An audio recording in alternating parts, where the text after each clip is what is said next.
E eu falava na escola. Eu falava para as minhas amigas, né? A Mayra, coitada, que era a minha melhor amiga na época, eu via muito. A minha prima mais nova, inclusive, foi quem eu encontrei dentro da família mais abertura para explicar isso. Ela era muito novinha, ela tinha 9 anos, mas ela conseguia até entender, me ajudar. Aí eu fui para o ensino médio, tinha uma identidade, né, feminina em construção, ainda muito embrionária, mas era tratada no feminino, tinha um apelido feminino, tinha uma vida até, né, numa comunidade também de amigas, enfim. Mas a transição sempre foi muito difícil, apresentar isso para minha mãe, entender. Aí com 19 anos eu entrei na psicóloga. Aí fiz acompanhamento psicológico, mas eu interrompi com 20. Fiquei 1 ano só em tratamento psicológico. É isso, aí eu abandonei o tratamento psicológico com 20 anos, terminei a graduação. Talvez eu não estivesse pronta, talvez eu não estivesse entendendo exatamente o que estava acontecendo. Era muito difícil, de modo geral, era muito difícil fazer análise, né? Uhum. Aí foi, por exemplo, nessa terapia que eu lembrei dessa imagem da minha mãe. A minha relação com a minha mãe, que não é uma relação, hoje em dia é muito melhor do que já foi, mas nunca foi uma relação fácil, né? E a figura da minha mãe é uma figura que é muito presente até hoje. E aí abandonei, fiquei 5 anos, aí me formei, fiz o mestrado e com 20, eu defendi o mestrado com 24 anos. Mas eu não estava bem, e um amigo meu foi super sensível, o Aldo, de estar na Itália. E ele falou assim, por quê que você está assim? Aí eu falei assim, por quê? Aí comecei a contar tudo, eu falei assim, eu não aguento mais, eu vejo que algumas coisas estão muito se modificando no meu corpo, eu quero interromper esse processo, não quero esse corpo. Isso é uma questão, né? Ainda que é uma limitação ou não, a questão do corpo presente, masculino, é uma coisa que é muito dura. E aí eu apresentei isso pra ele, ele falou, então por que você não faz isso? Também eu choque, talvez precisasse desse empurrão. Ele não, é o hospital tal, é o IED, você vai ligar. E foi uma dificuldade, né? Porque tem que ir para a unidade básica de saúde, que é o posto. Aí o posto te encaminha para a unidade que atende, que é a unidade do estado, você espera. No posto eles não sabiam fazer o encaminhamento para o IED, para tratar da disforia de gênero. Eu tive que brigar, tive que abrir uma reclamação na Secretaria Municipal de Saúde, até que eles conseguiram achar no sistema o encaminhamento. Esperei 3 meses e fui para o IED. Vai fazer 1 ano, dia 20 de março, que eu comecei a tomar a primeira pílula de acetato de ciproterona, que mudou a minha vida.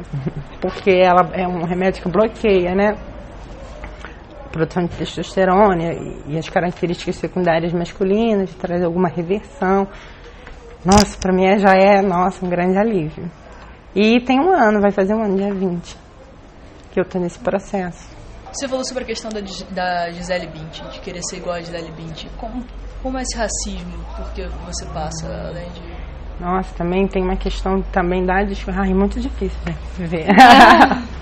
Mas da construção do cabelo, da construção das formas, do rosto, né? O rosto tem um rosto negro, é marcado, tem características específicas. E você se olhar no espelho e não se ver como uma mulher bonita, porque você não é branca, porque o seu cabelo não é liso, porque o seu cabelo não voa no vento. Isso tudo é uma questão. Felizmente também, os coletivos negros me ajudaram, né? Os movimentos sociais, né? Os movimentos políticos de que participo, eles foram me ajudando a desconstruir isso. Pode até citar aqui, depois a gente bota o link até na descrição do vídeo, pra se alguém estiver vendo esse vídeo, entendeu? E quiser conhecer e precisar, porque às vezes a gente realmente, hoje em dia a gente tem essa facilidade por causa da internet, né? Mas, sei lá, 10 anos atrás não tinha tanta coisa na internet. O coletivo, aquele site GL10, eles me ajudam muito, as questões ali são incríveis. Lá é incrível. Os textos, assim, são da solidão. E aí eu lembro, por exemplo, de deixar meu cabelo crescer um pouquinho antes da transição. Cortar meu cabelo e deixar ele crescer naturalmente. Minha família de mulheres negras tinha um pavor daquilo, que falava que era horrível, que era terrível. Falava, corta esse cabelo ou alisa esse cabelo.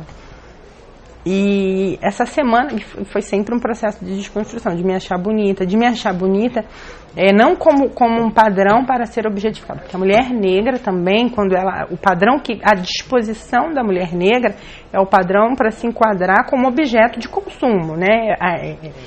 Só lhe resta o espaço da mercadoria. Ela só pode ser mercadoria para consumo. Então ela tem que ter uma forma de corpo específico, um jeito específico de falar, de andar. Então, se achar bonita, sendo negra, assumindo a estética negra, saindo desse espaço, rompendo com a mercantilização do corpo da mulher negra, também é muito difícil. Mas essa semana, por exemplo, eu tive uma experiência maravilhosa. Minha mãe é uma mulher negra, né? Existe uma questão da relação da mulher negra com o homem branco. Minha mãe teve muitos relacionamentos com homens brancos, não foram felizes, inclusive com meu pai, né, com que ela tem 2 filhos, não foi um relacionamento feliz, não foi um relacionamento sequer público. E eu falando com a minha mãe, mas eu não vejo essa questão da mulher negra que vocês apontam. Aí eu contei a história da minha mãe sobre a minha perspectiva e ela falou, você tem razão, mas agora vocês são jovens e eu espero que seja diferente para vocês. Então isso me tocou muito, né, quer dizer, essa conversa para mim tem um significado muito especial, porque a minha mãe me reconhece como mulher negra e me reconhece, inclusive, como alguém que pode passar para ela experiências de emancipação. E é isso também, né? Por exemplo, a minha mãe coloca, hoje em dia, ela já coloca um cabelo, antes ela colocava um cabelo alisado, né? Ela fazia implante, era um cabelo alisado.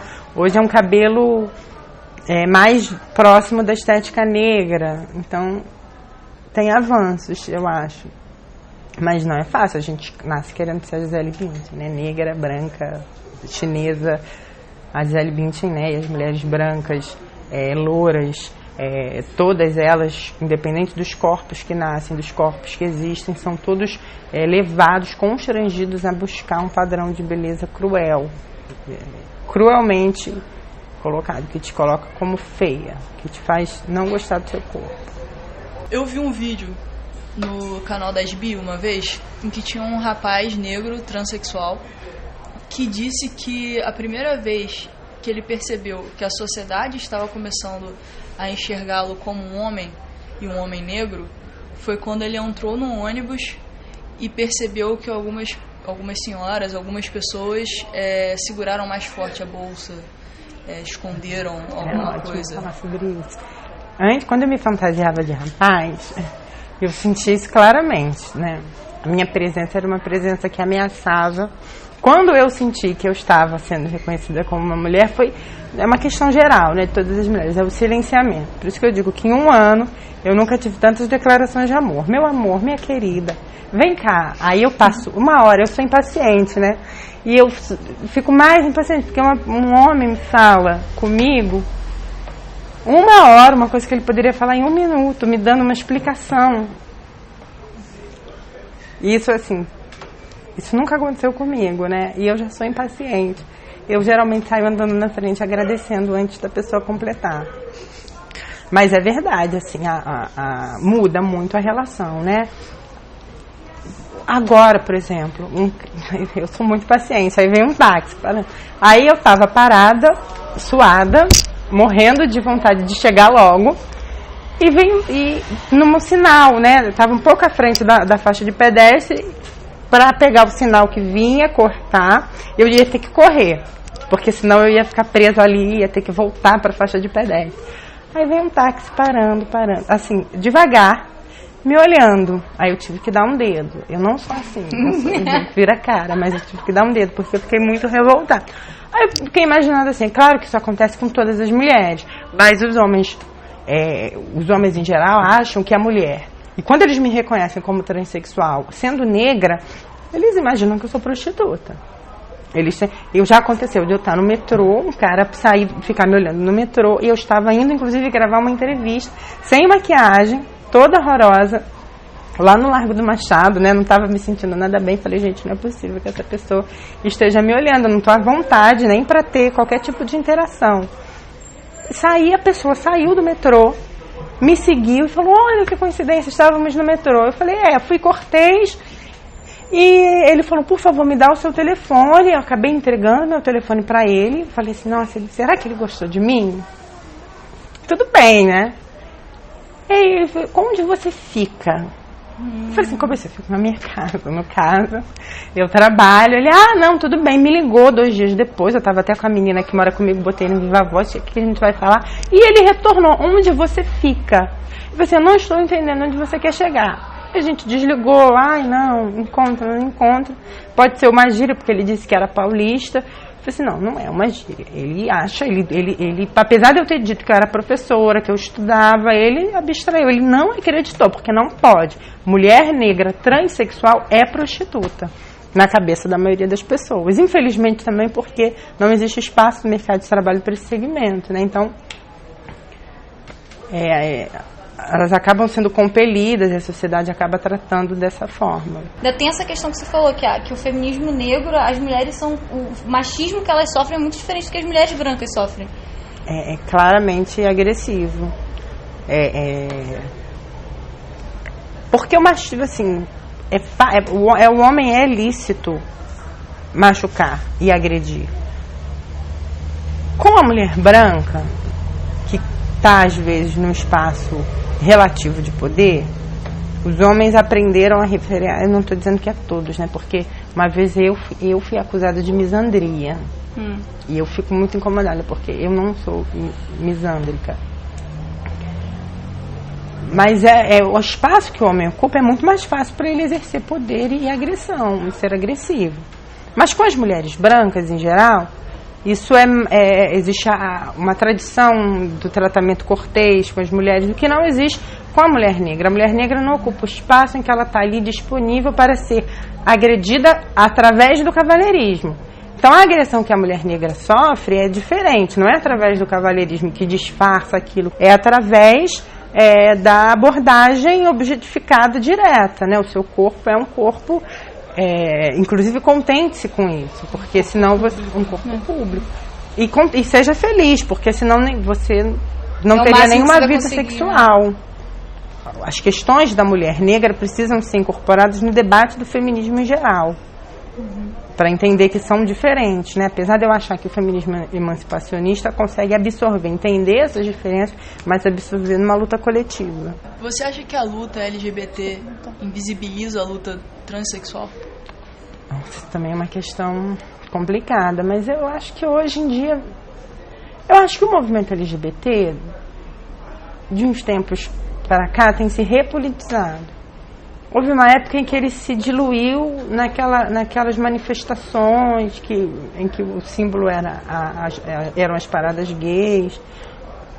Então, tudo isso também, a sociedade, como tem uma sociedade que tem se agudizado as disputas, né, entre os segmentos mais conservadores que têm conseguido musculatura e apresentar uma pauta de cerceamento de direitos, isso leva hoje os movimentos LGBTs a terem mais politização, e acredito que isso também se reflete na inclusão, né, do segmento T, das pautas do segmento T. Eu ia até perguntar sobre essa questão da inclusão das pautas em relação ao que você estava falando sobre a saúde, sobre tomar hormônios, essas coisas. Tudo que você tomou foi público? Foi do Estado? Ai, adoro que você tocou nessa questão. Então, quando eu entrei no IED, o remédio era público, né? Ai, vai ser tudo dado, uma coisa maravilhosa, mas não tinha quase nunca o remédio. Às vezes tinha um, não tinha outro, tudo bem. E aí, hoje, com o governo do Estado do Rio de Janeiro, governado pelo Pezão, a gente não tem mais, os remédios acabaram, não há previsão de retorno da distribuição de remédios no IED. Inclusive, estou com a minha bolsa ali cheia de acetato de ciproterona e estrogênio, porque eu tive que comprar. Inclusive, comprei bastante porque estava na promoção, o genérico. E não sei quando vai ter, é caro, é um remédio caro, o de marca, inclusive, é caríssimo. E eu ainda trabalho, né, ainda estou minimamente incluída no mercado de trabalho formal. Imagine trans e travestis que não estão. Tem políticas, né, tem Secretaria de Direitos Humanos, lança campanhas, mas a verba mesmo, as prioridades, mas agora que ele apresentou corte de gastos. O Pedro Ernesto, por exemplo, não faz cirurgia há 3 anos. Existe uma fila enorme, eu não consegui entrar na fila da cirurgia do Pedro Ernesto, porque eu precisava entrar, e tem uma fila, tem a fila de espera, e tem as pessoas, o que, se eles continuarem no ritmo, agora eles interromperam mesmo, né, mas se eles continuassem no ritmo de quando eles faziam a cirurgia, eu seria operada em 10 anos. Eu não vou esperar 10 anos, por exemplo. Então, não sei o que eu vou fazer, mas não estou na fila do Pedro Ernesto. Então, o Estado Ainda é muito incipiente, é tudo que a gente conseguiu, não foi porque os governos, ou porque, óbvio que houve segmentos que foram sensibilizados, a gente do poder, mas antes de tudo, foi pela luta dos movimentos sociais organizados que levou, pautou, pressionou para que esses programas existissem e ainda está muito incipiente. Dani, muito obrigada por ter vindo ao canal, de verdade, sem script. E muito obrigada de verdade por ter conversado com a gente sobre todas essas questões que são extremamente interessantes e que a gente... Importantes, né? Principalmente que a gente nunca vai entender plenamente, que a gente tem mais é que ouvir e aprender mesmo com você. E muito obrigada por ter vindo. Obrigada pelo espaço, pela oportunidade de poder contribuir com a minha experiência para a luta pela emancipação da mulher. É isso aí, gente. Se você gostou, clique, compartilhe e se inscreva no nosso canal para não perder os próximos vídeos. Tchau!